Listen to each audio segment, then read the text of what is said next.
Halo, jumpa lagi di Vitality bareng aku Rendra Brewok dan Panji Gondrong. hari ini kita mau membuktikan pukulan mana yang lebih kuat, jab, straight, hook, uppercut, haymaker, hammer punch, back fist, pokoknya macam-macam pukulan. Nanti mana yang paling sakit dan mana yang paling nggak sakit. Terus tendangan juga. Jadi nanti hari ini kita fungsikan Mas Panji sebagai samsak sekalian mereview pukulan dan tendangan, disaksikan videonya. Oke, kita akan memulai dengan pukulan ya. Nanti pukulannya itu ada jab, ada straight, terus hook kanan, hook kiri, terus nanti uppercut, haymaker, hammer fist, half back fist. Mana yang lebih sakit? Kita body shot aja, jangan di muka, di body aja. Nanti mana yang paling terasa. Kita gunakan 70% kekuatan biar masuk, soalnya kan ini pakai protektor dan ditahan dua tangan. Nanti di review ya Mas ya. Oke. Diingat-ingat jab. Lagi ya. Dan lagi. Terakhir. Jab dah. Sekarang straight. Terakhir. Oh, kiri dulu, kiri. Aman. Terakhir ya. Kayaknya agak kerasa ya. Kerasa hooknya. Kerasa hooknya. Sekarang yang kanan. Hook. Sekarang uppercut. Ini juga lumayan kerasa ya. Oke. Diulang. Uppercut kiri. Sekarang yang kanan. Diingat-ingat loh ini. Udah. Sekarang haymaker, pukulan gento. Malah yang sakit sini ku. Terus hammer fist. Hammer fist itu pakai ini. Dalam biasanya.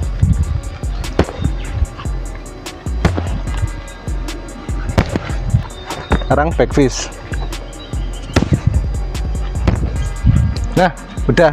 Tadi ada jab, straight, hook, uppercut, haymaker, back fist sama hammer fist ya. Yang paling kerasa yang mana? Yang paling kerasa pertama itu ada malah uppercut. Pertama uppercut itu kerasa banget. Terus yang kedua ada hook. Ketiga itu malah hammer. Hammer itu masuk banget. Malah kerasa Hammer banget. masuk di dada, masuk banget. Berarti tadi uppercut, hook, hammer. Hook, hammer. Berarti intinya adalah 3 pukulan. Kalau saya loh. Sebenarnya untuk sebagian orang atau fighternya itu mungkin ada beberapa yang berbeda. Cuman kalau jab sama straight umumnya mayoritas jab sama straight pasti lebih kuat straight, karena pukulan straight menggunakan tangan yang dominan dan tangan yang di belakang. Ini kan kalau jab dari depan gini, kalau straight kan kita sebadan, pasti lebih keras. Cuman kalau untuk beberapa pukulan yang lain mungkin tergantung di beberapa style atau postur tubuh fighternya. Cuman ini tadi ya bener kalau kita bilang uppercut terus hook itu kerasa, di powernya kerasa banget, karena uppercut itu kan kita dari bawah gini spring ya. Jadi dari bawah terus kita spring ke atas gini, ambil mukul duer ke bawah gini terus spring ke atas duer, pasti kerasa karena kita nggak cuma mukul gini doang, tapi ditambah sama kaki. Yes. Hook pun juga gitu, bukanan kita nggak cuma mukul gini. Kalau haymaker tadi nggak kerasa tuh, Nggak kerasa. dan dia itu terlalu panjang yang digunakan. Pukulannya orang-orang yang biasa berkelahi di jalan biasanya pakai haymaker gini. Kalau hook itu kan kita posisi dari kuda-kuda gini ya, kita pakai kaki, pakai pinggul, pakai bahu, plus pakai pukulan kita jadi satu. Der.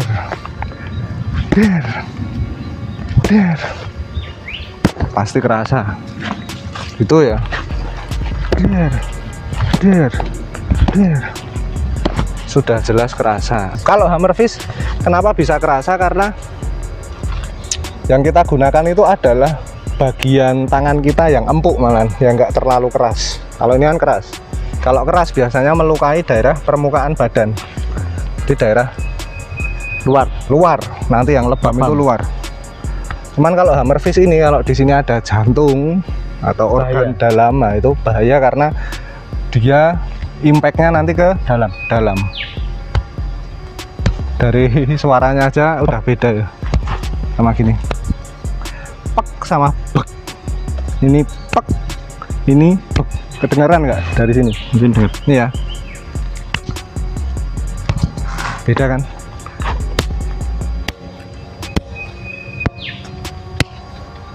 Nah itu tadi kerasa karena dia melewati ini, dia melewati targetnya ini, dan yang kena badan. Seperti itu. Kalau hammer fist sih sebenarnya dari gini bisa, gini bisa, gini bisa, gini bisa, tergantung situasi dan kondisi. Sekarang kita beralih ke tendangan. Sekarang untuk tendangan ya, untuk tendangan itu nanti ada push kick, terus side kick, terus roundhouse. Roundhouse mungkin satu aja deh, yang sebelah kanan aja nanti ya. Front kick berarti. Front kick berarti. Apalagi tambah satu lagi lah. Back kick itu sebenarnya variasi dari side kick menurutku. Kalau side kick kan gini, tinggal back kick kan tinggal tambahin muter. Kayak kalau roundhouse itu variasinya nanti ada 360, terus ada low kick, calf kick, ada Brazilian kick. Jadi yang basicnya aja. Ya wes itu ya berarti. Sekarang kita mulai dari side kick. Side kick boleh.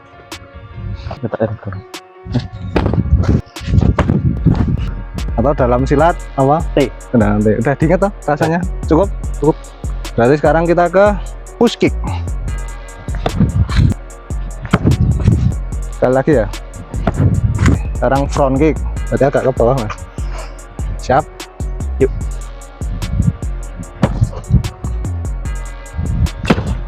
Sip. Sekarang oke, roundhouse kick yang terakhir. Terus. Yuk. Terakhir ya. Review. Yang paling kerasa itu malah front kick. Paling kerasa front kick karena mungkin targetnya ya. Terus yang kedua front kick kedua itu ada roundhouse. Front kick, roundhouse, terus terakhir mungkin T. Side kick berarti front kick, roundhouse sama T. Side kick. Ini juga untuk sebagian orang mungkin hasilnya berbeda. Sebagian penendang atau sebagian fighter melakukan simulasi ini mungkin berbeda. Cuman kalau front kick ya, yang namanya front kick itu memang tendangan yang maut, karena dia itu sebenarnya fokusnya ke sini, ke atas, ke atas gini, ke sini. Nah itu memang sakit sekali karena kita yang pertama dari arahnya dan dihentakkan ke atas. Arahnya menghentak ke atas itu kan sama aja kita dibantu sama yang namanya gravitasi ya. Kalau orang itu kan berat ke bawah, maksudnya dia itu turun. Kamu ketika ada sesuatu yang turun, jatuh turun gini, kamu tendang ke atas, duir pasti kan jadi mental. Itu sama halnya sama orang, karena orang itu tertarik gravitasi ke bawah, kita tendang ke atas pasti sakit sekali, makanya tadi lebih terasa. Terus yang kedua ada roundhouse.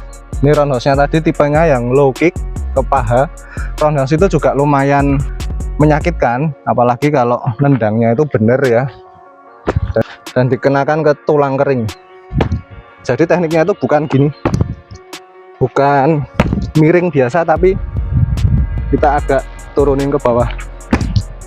Jadi nggak gini ya, tapi gini. Itu juga sakit. Sekali lagi karena kita menggunakan gaya gravitasi. Sudah, daripada gini tadi yang miring tok, tapi kita gini turun, jadi nggak gini, itu pasti lebih sakit targetnya. Cuman itu tidak akan berlaku kalau kita roundhouse ke area rusuk. Kalau roundhouse ke area rusuk tetap kita harus miring ya, tetap harus miring. Untuk ke area kepala juga harus miring, cuman nanti kalau sudah sampai baru kakinya bisa diturunkan. Nah, kayak gitu. Low kick memang sakit sekali. Kalau low kick bisa bikin pincang begitu. Terus side kick yang terakhir. Tadi karena aku side kicknya menggunakan teknik yang bukan langsung dari depan gini, cuman aku melangkah sedikit dulu, jadi agak melompat ya. Nah, itu juga sakit karena kita itu menggunakan dorongan spring dari otot-otot kaki kita. Dus, gitu aja pasti orang bisa Kerasa. bisa kedorong. Apalagi kalau pakai yang lompatan, tas, Ambil mentelat. celing. Tadi sebenarnya ada apa tuh? Push kick ya? Push kick. Sebenarnya push kick itu juga salah satu tendangan yang tidak bisa diremehkan. Lumayan sakit. Dalam prakteknya pun aku daripada menggunakan front kick, aku lebih sering menggunakan push kick. Karena walaupun lebih sakit front kick, cuman push kick itu lebih gampang mengenai target. Karena targetnya cuma ada di badan. Seperti itu. Kalau front kick kan harus ke atas. Salah-salah kakiku dipegang, dijempalein, aku malah jatuh. Jadi mending aku pakai push kick yang dia itu nggak terlalu ke atas. Seperti itu. Nah, konten dari Vitality sekian dulu. Sudah dibuktikan beberapa tendangan dan beberapa pukulan yang impactnya atau rasanya kalau kena ke badan itu lebih sakit dari pukulan atau tendangan yang lain. Gitu. Segitu dulu konten dari kita. Jangan lupa subscribe dan bunyikan loncengnya agar kalian nggak ketinggalan. Share dan save. Mantap. Sampai jumpa di konten kita yang lain. Ciao.